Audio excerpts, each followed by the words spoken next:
There is a part of you that you've spent years trying to ignore. A part that embarrasses you. A part you deny, reject, and hide, not just from the world but from yourself. Carl Jung called this the shadow, not because it's evil, but because it lives in the dark, unseen, unaccepted, unspoken. And yet, what we deny in the dark begins to control us in the light.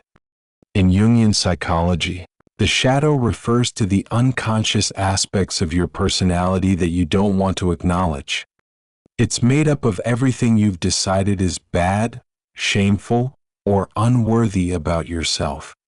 It can include the anger you suppress, the jealousy you feel but refuse to admit, the selfishness you pretend doesn't exist, the neediness you hide behind independence, the desire you've been told is wrong. But here's the twist. Your shadow isn't just about negative emotions. It also contains your power, your intuition, your instinct, and your unlived potential. The parts of you that society, family, or culture told you not to express. Imagine a child being constantly told, "Stop crying. Don't get angry. That's not how a good girl behaves. Nice boys don't talk back." What happens? That child begins to lock away these emotions, not because they're wrong, but because they're unacceptable. The result? You grow up with a polished version of yourself on the outside, and a repressed, raw, chaotic version hiding beneath. And the more you reject your shadow, the more it owns you. Most of us want to be good people. We want to be liked, accepted, and praised. So we build masks. We hide our insecurities behind achievements. We bury our sadness under humor. We disguise our resentment as kindness, because somewhere along the way we learned that being loved means being perfect. But that's a lie. You cannot be whole if you're only half visible. And perfection is just the prettiest version of fear.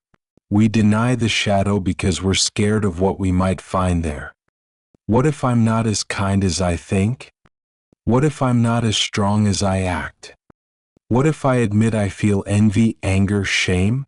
But Jung warns, until you make the unconscious conscious, it will direct your life, and you will call it fate. You might say, but I don't have a dark side. Let me ask you something. Have you ever lashed out at someone and instantly regretted it? Have you ever judged a friend for something you secretly do yourself? Have you ever sabotaged your own success because deep down you felt unworthy? That's your shadow. It doesn't whisper. It leaks into your relationships, your habits, your emotions. The colleague you hate for being arrogant. Maybe he reflects the confidence you're too afraid to express. The influencer you criticize for being too loud. Maybe she represents the part of you that wants to be seen, but is too afraid to be judged. The person you always try to fix. Maybe they mirror the brokenness you refuse to address in yourself. We are constantly reacting not to reality, but to the disowned parts of ourselves we see in others. The first step is not to fight your shadow, but to see it. Look at your triggers. What irritates you in others? What qualities make you jealous? What kinds of people get under your skin? Now flip the mirror. What part of you do they reflect? The goal is not to become perfect, it's to become whole. Because the more you integrate your shadow, the less you're controlled by it. You stop being a puppet to your hidden fears. You stop blaming others for your projections. And you start responding to life from a place of self-awareness. You are not your shadow, but you cannot become your full self until you embrace it. Stop hiding. Start integrating. Because the part of you you're afraid to look at might just be the source of your deepest power. What if I told you you're not fully in control of your thoughts? That many of your reactions, decisions, even the people you choose to love, are being shaped by something hidden inside you. It doesn't shout. It whispers. It manipulates from the shadows. Carl Jung called it the unconscious. And within it lives your shadow, the side of you you refuse to see. But just because you ignore it, doesn't mean it's silent. In fact, the shadow is loudest when it's denied. Let's talk about how it controls you and how to take your power back. Have you ever overreacted and thought, why did that small thing trigger me so much? That's the shadow at work. When you haven't dealt with your buried pain, it doesn't disappear. It just waits for the perfect moment to erupt. A sarcastic comment feels like a personal attack. A friend's success feels like a threat. A partner's silence turns into rejection. Why? Because your shadow stores unresolved feelings, like shame, guilt, envy, anger, insecurity. And those emotions don't just sit quietly. They distort reality. Suddenly, you're not reacting to the moment. You're reacting to a wound that never healed, a voice in your head that says, I'm not enough. I'm always overlooked. I'll never be loved. The shadow doesn't create the pain. It replays it over and over until you finally pay attention. One of Jung's most powerful ideas is this: everything that irritates us about others can lead us to an understanding of ourselves. This is projection. You see in others what you cannot face in yourself. Let's say you find someone too arrogant. Look deeper. Maybe what bothers you isn't their confidence, but the fact that you've spent your life playing small. You say, I hate how needy she is. But secretly you've buried your own fear of abandonment. You criticize your partner for being emotionally distant. But could it be that you fear intimacy too? When you reject your shadow, you start externalizing it, blaming others for what you deny in yourself. This damages relationships, breeds resentment, and keeps you stuck in cycles of judgment and pain. Have you ever been close to a breakthrough? A job opportunity, a healthy relationship, a fresh start, and somehow you pulled away? That's the shadow sabotaging you. Why? Because the shadow is built from past experiences, old beliefs, and internalized fears. And deep down, it doesn't believe you're worthy of success or love. So it whispers lies like, you're not ready. They'll leave anyway. You'll just fail again. This is self-sabotage. You unconsciously create the very outcomes you fear, because your shadow is afraid of change. To the shadow, familiar pain feels safer than unknown joy. Have you noticed that your problems tend to repeat? Same relationship issues, same inner doubts, same emotional crashes? That's not a coincidence. That's the shadow repeating unresolved themes from your past. Until you face it, you'll date the same emotionally unavailable people. You'll choose the same toxic friendships. You'll keep doubting your worth every time someone walks away. Jung called this the compulsion to repeat. It's the psyche's desperate attempt to bring the shadow to light. Every painful pattern is actually an invitation to heal. But you have to stop running. You have to look at what you've been avoiding. Start with these signs. You're triggered easily and often. You blame others for your emotional states. You feel stuck in repeating life problems. You struggle with self-sabotage or perfectionism. You secretly judge others harshly for traits you hide in yourself. You feel a deep fear of being seen or not being seen at all. These aren't random. They're clues. Your shadow is knocking. Will you answer? Here's the truth. You're not broken. You're not weak. You're not too emotional. You're just running from a part of you that's begging to be seen. The shadow isn't your enemy. It's your teacher. It holds every emotion you were told not to feel, every desire you were taught to suppress, and every piece of power you gave away to fit in. But here's the good news. What lives in the dark loses its grip the moment you shine a light on it. So take a breath. Notice what triggers you. Ask, what am I really reacting to? The more conscious you become, the less control your shadow has. And that is the first step toward emotional freedom. You've realized something's been hiding in the dark. It sabotages your growth. It triggers your emotions. It shapes your life more than you ever thought. Now what? That's where shadow work begins. It's not therapy. It's not a trend. It's an inner practice, one that Carl Jung believed was essential to becoming whole. This chapter is your step-by-step guide to begin seeing, hearing, and integrating the parts of yourself you've been running from. Let's start. Shadow work isn't about fixing yourself. It's not about becoming perfect or positive all the time. It's about integration, welcoming the parts of you that you've rejected. Your anger, your envy, your deep need to be loved, your wounds, your pride, your fear of abandonment. Shadow work says, I see you. I'm listening now. Because when you stop rejecting your emotions, you stop being ruled by them. As Jung said, one does not become enlightened by imagining figures of light, but by making the darkness conscious. Step 1 is simple but powerful. Notice, don't judge. When you get triggered, pause. When you feel jealousy, pause.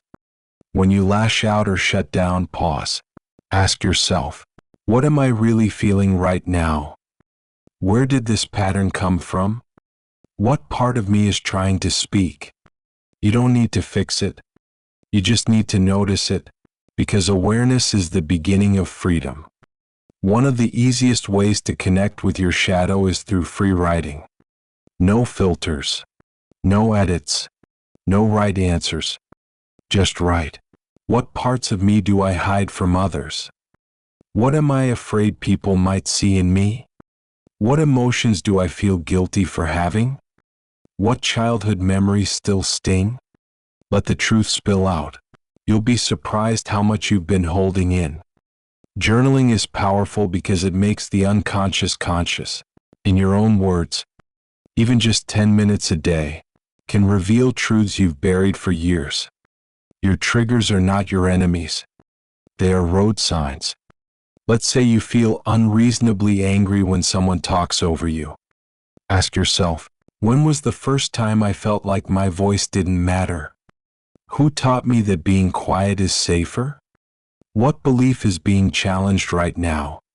Often the shadow formed in childhood, when you had to hide parts of yourself to feel accepted. Now as an adult, your shadow wants to be acknowledged. When a trigger hits, it's your shadow saying, hey, look at me. I'm still here. The people you judge the most harshly are often mirrors. Ask yourself, what traits do I hate in others? Why do they bother me so much? Is this something I deny in myself? If you constantly judge people for being selfish, you may have been taught to overgive to feel worthy. If arrogance annoys you, maybe deep down you're afraid to take up space. Shadow work means asking, what am I projecting onto others that I'm not ready to see in myself? And slowly calling that part back home. The shadow is often the voice of your inner child, the 6-year-old who learned that anger gets you punished, the 10-year-old who decided she had to be perfect to be loved, the teenager who swallowed his pain just to survive. Shadow work is reparenting that child, saying, I'm sorry no one saw you back then, but I see you now. You're safe here. This is where healing begins. Because until the inner child feels safe, the shadow keeps acting out, begging for attention. Shadow work is not a one-time thing. It's a daily practice of compassion. There will be days when you feel angry, anxious, triggered. Instead of spiraling or running, try saying, this feeling belongs. This part of me deserves compassion too. I'm allowed to hold space for my fear, not just my strength. The more you make room for all of you, the less control your shadow has. Integration means you are no longer divided inside. You no longer see parts of yourself as bad or unworthy. You are one. And that is powerful. Shadow work is not easy. but it is worth it. Because every time you face a fear, every time you embrace a trigger, every time you choose awareness over avoidance, you take your power back. You reclaim the parts of yourself you were taught to hide. And you become someone whole, someone honest, someone free. The work begins in the dark, but it doesn't end there. Keep walking. Have you ever had a breakdown that came out of nowhere? An argument that went way too far?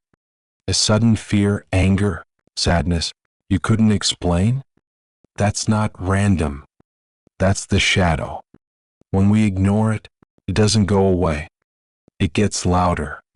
In this chapter, we'll dive into what happens when the shadow is denied, through real-life examples, emotional collapse stories, and the surprising awakening that can follow. Carl Jung warned that whatever is rejected in the unconscious doesn't disappear. It builds pressure until it explodes. This isn't metaphor. It shows up as sudden panic attacks, emotional outbursts, burnout, relationship sabotage, existential dread. Julia, 29, high performer. She always smiled, always delivered, always said yes. Until one day in the office, her boss gave her minor feedback, and she broke down sobbing. Not because of the comment, but because she'd been silencing her anger for years. She never let herself say no. Her shadow had been screaming, "You're exhausted. You're not okay." But she kept ignoring it, and it finally broke through. When we refuse to deal with our inner pain, we project it onto others. You hate people who are too emotional? Maybe you were punished for expressing yours. You resent people who take breaks? Maybe you feel guilty resting. The shadow makes us judge what we secretly long to express. And worst of all, it ruins our relationships. Marcus, 33, newly married. He prided himself on being chill. Never fought, never cried, never showed need. But when his wife started asking for more emotional presence, he shut down. Eventually she said, "You're not here. I feel alone." He exploded, accused her of being too needy. In truth, he had deep unmet emotional needs he'd buried since childhood, and her vulnerability threatened his survival strategy. His shadow sabotaged his intimacy until he began therapy and started owning his suppressed inner child. The shadow is often born in childhood, when you learned, "Don't cry or you'll be weak. Don't get angry, it's dangerous. Don't ask for help, be strong." These beliefs become your identity. But they're not you. The parts you disowned as a child come back later louder. Emily, 25, social media burnout. She always presented as bubbly, energetic, grateful. But at night, she cried endlessly. She didn't know why. Until one therapy session, she remembered, "At 8, when I cried, my mom said I was being dramatic." So she became the opposite, the positive one. Her sadness went underground, but it didn't disappear. Years later, it returned as anxiety, panic, insomnia, until she finally said, "I don't want to pretend anymore." That's when her healing began. Not all shadow is negative emotion. Sometimes it's your power that you hide, your ambition, your creativity, your sexuality, your voice. Why? Because someone told you it was too much. You learn to shrink, to make others comfortable. But shrinking hurts. Tomas, 38, ex-musician turned accountant. He was told, "Music is a fantasy. Get a real job." So he became a good son, a stable adult. But inside he felt dead. Everything felt gray. Until a health scare made him rethink everything. He picked up his guitar again and cried the first time he played. Not because he was sad, but because his soul had been silenced for 20 years. That creativity was part of his shadow. Not bad, just rejected. Now he performs in local cafes, and for the first time feels alive. Want to avoid total breakdown? Start listening now. Warning signs of suppressed shadow. Constant irritation or restlessness. Feeling numb or disconnected. Emotional overreactions. Avoiding solitude. Fear of silence. Relationships that mirror your wounds. Ask yourself weekly, what emotion am I not allowing? What need am I ignoring? What truth am I afraid to speak? Your shadow doesn't want to destroy you. It wants to be heard. The earlier you listen, the gentler the awakening. If you ignore the shadow, it will eventually find a way to speak. Through breakdowns, through sabotage, through anxiety. But when you listen early, you get to transform before collapse. You reclaim your emotions, your voice, your truth. You don't have to wait until you're falling apart to begin healing. You can start today. You've spent your whole life trying to be good, kind, productive, smart, stable. But what if the goal was never to be perfect, but to be whole? Carl Jung said, "I'd rather be whole than good." In this final chapter, we'll explore what happens when you stop rejecting parts of yourself and start integrating them. You don't fix the shadow. You listen to it, and through that listening, you become real. Most people think healing means getting rid of anxiety, silencing anger, becoming confident 24/7, never making mistakes. But that's not healing. That's perfectionism in disguise. Integration means feeling anger and knowing what to do with it, feeling fear and still showing up, holding sadness without shame, speaking your truth even when your voice shakes. You become someone who can sit in your complexity without running away, and that is power. The shadow never disappears, but when you acknowledge it, it stops controlling you. You're no longer triggered without understanding, driven by hidden fears, trapped in emotional patterns. You start noticing your old wounds and choosing differently. Nadia, 34, recovering people pleaser. She used to say yes to everything, smile when she was dying inside, avoid conflict like a disease. After doing shadow work, she started noticing when the urge to please came up. Instead of obeying it, she paused, breathed, and said, "Let me get back to you." Small moment, huge shift. She reclaimed choice. When you integrate your shadow, you stop projecting it. Instead of blaming your partner for being too needy, you recognize, "I fear closeness because I never felt safe needing anyone." Instead of controlling your kids for being loud, you see, "I was never allowed to be expressive." You begin to hold others with more compassion because you've started holding yourself. Darren and Elise married 6 years. They were constantly fighting. She said he was distant. He said she was dramatic. In therapy, they both met their shadows. Elise feared abandonment rooted in her childhood. Darren feared vulnerability taught by his father. When they saw that, they stopped trying to change each other and began speaking from their pain instead of from blame. It changed everything. Real confidence isn't loud. It's grounded. Says, "I'm not perfect, but I'm okay. I don't need to hide anymore. My past doesn't define me, but I honor it." Wholeness gives you peace because you no longer spend energy hiding parts of you. You reclaim your voice, boundaries, desires, intuition, power, and that makes you magnetic. Olivia, 28, public speaker. Used to over-prepare, rehearse obsessively, terrified of messing up. After deep shadow work, she realized, "I don't need to be flawless to be worthy." She started showing up more real, less polished, and people loved her more because truth is always more powerful than perfection. Integration isn't a one-time event. It's a daily relationship with yourself. Here are some grounding tools. What am I feeling? What part of me needs my attention? What am I avoiding? What part of me do I still feel ashamed of? What would happen if I allowed that part to speak?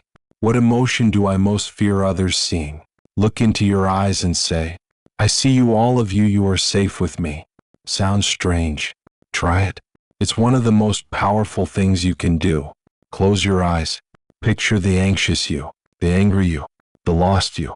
Said each, I'm listening now. Watch what happens. You don't have to be fearless. You don't have to be perfect. You don't have to be anything other than fully yourself. The shadow is not the enemy. It's the unloved child inside you, waiting to come home. And when you welcome all of you, the messy, scared, angry, passionate, wild parts, you don't just heal, you become whole. That's what Jung meant. That's what freedom feels like. Not flawless, but real. Not perfect, but powerful. This is the final chapter of our shadow series. Which part of yourself are you ready to stop hiding? Let me know in the comments. And if this helped you see yourself more clearly, share it with someone who's ready to come home to themselves. See you in the next series. This is just the beginning.